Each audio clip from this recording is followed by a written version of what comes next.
Today I want to describe a little bit about a pocket watch project. This is a vintage pocket watch back from the early 1900s, possibly the late 1800s. It's made of nickel silver, which is really pleasant to engrave. It's a very soft material, and I'm using a 120 high-speed steel graver to cut with. I've been using a 120 a lot more. I've really been enjoying it, learning how to manipulate it, to roll it, to get some flared cuts, and learn how to really work with different graver geometries lately. The concept is to engrave a half-leaf border and then engrave a monogram in the center. You can see I'm doing all the layout manually. I'm not doing a transfer for the border this time because I want to practice really kind of understanding and seeing the dimensions and laying it out visually by hand. I think in the long run that's going to help somewhat to be able to see proportions and be able to see space and be able to do freeform layouts like this. I used a little transfer wax that I had made myself. It's been a couple of years now, or over a year, that I'd made this transfer wax. I normally use I think it's an 05 mechanical pencil to do layouts like this. For something like this where I'm just getting the space, I'm drawing the lines, vertical lines here to lay out the leaf space. I'm not going to scribe the vertical lines, but I'll go back and use an actual scribe to scribe in the leaf shapes. You'll see here that I'm kind of using the pen tip for a rough measurement just to make sure that I'm in the ballpark. Sometimes on a curved surface like this, it can really trick you visually. And when you're setting at an angle, kind of like you are and looking through your scope, if everything is not lined up perfectly, you can kind of get a skewed viewpoint that will throw you off a little bit. So you kind of it helps to use something real world like the tip of your pen to get an idea of space.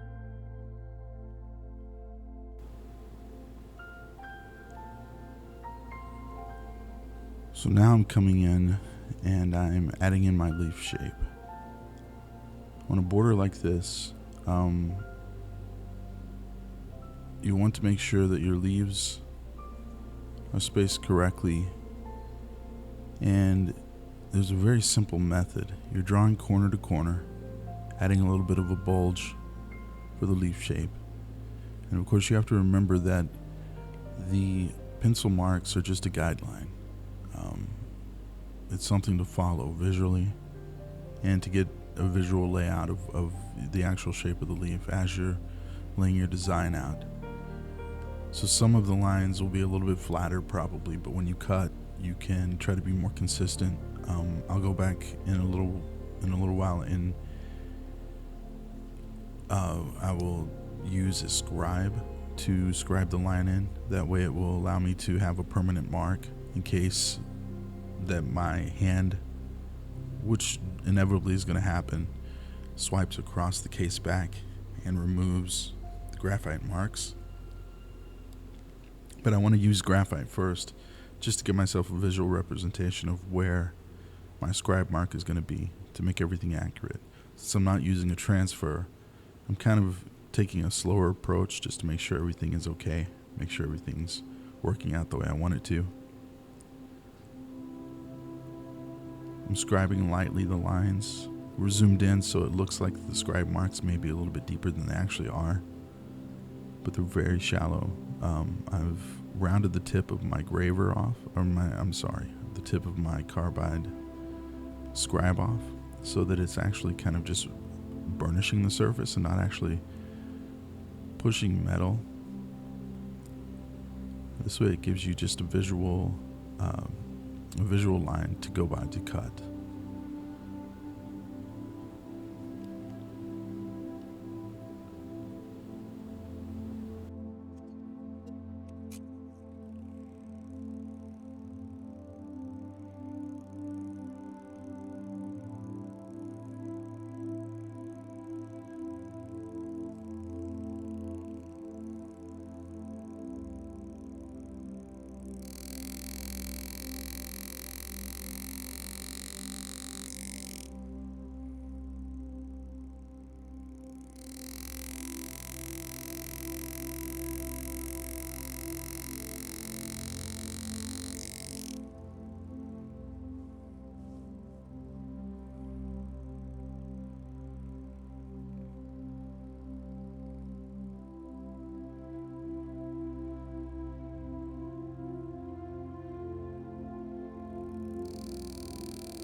Now once I've cut the main leaf shape line, I'm going to go back and add the thumb. There's a little thumb.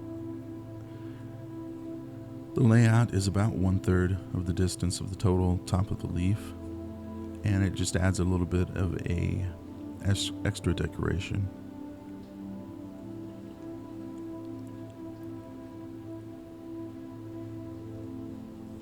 You just want to make everything uniform and regular as you can.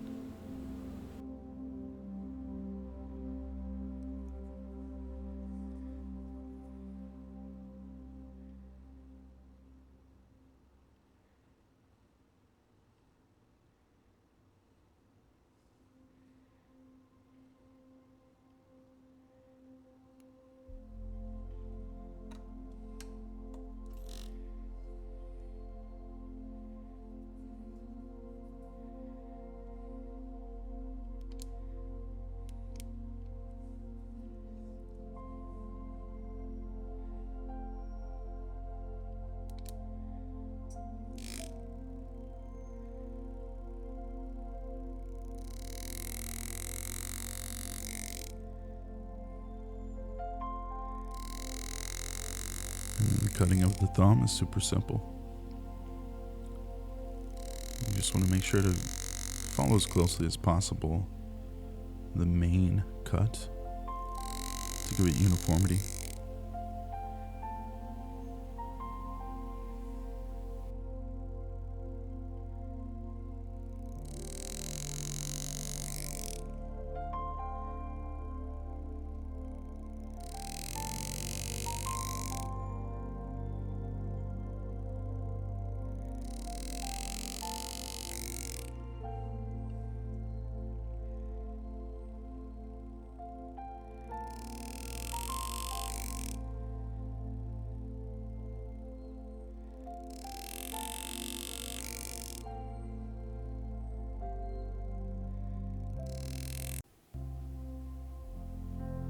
Now that we've got the leaf lines cut, what we want to do is basically create a more organic shape at the top of the leaf.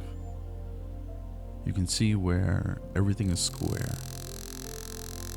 So what I'm doing is on the thumb cut, I'm rounding the back side of the main cut to create the thumb shape. I'm rolling my graver ever so slightly here,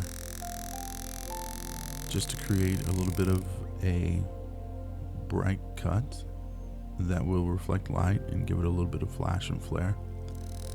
And on the main leaf, I'm doing the same thing to create more of an organic shape. Here, as I'm going across the top, I'm going to roll my graver even more,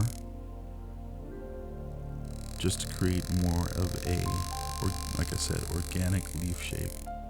They don't all have to be perfect. They don't all have to be regular. There can be a little bit of variation because we are dealing with an organic shape, and we're dealing with a space that's very, very small. Visually, you're going to see this as more uniform than it actually is.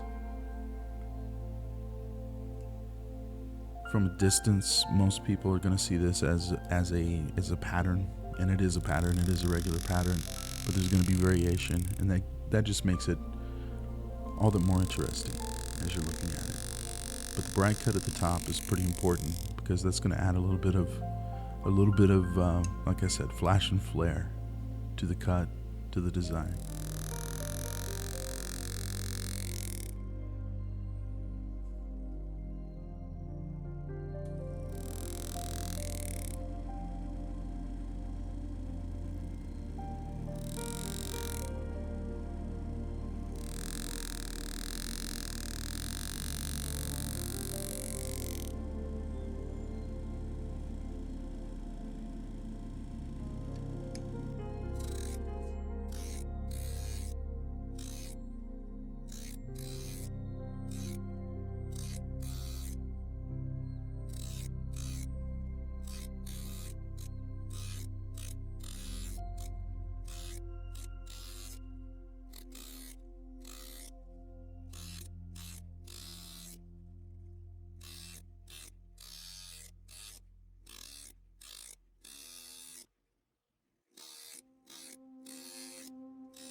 After we get the leaf, the top of the leaf cut, we're going to go back and we're going to add some shade lines. We want to make sure to keep a separation as much as possible between the shade lines and don't gang them up. We've got two basic forms in each leaf. You've got the thumb and the main part of the leaf, the main body of the leaf. So you're gonna, in this case, a couple of shade lines for the thumb that generally fits in that space. A small white space where you've got the separation, and then I was able to fit about 3 or 4 lines in the main body of the leaves. This allows you to create a little bit of a dimensional look. And you want to make sure to really create the thick and thin part of your shade line. Your thick part, of course, towards the inner border. And that's going to allow you to create a separation from the interior where the monogram will be.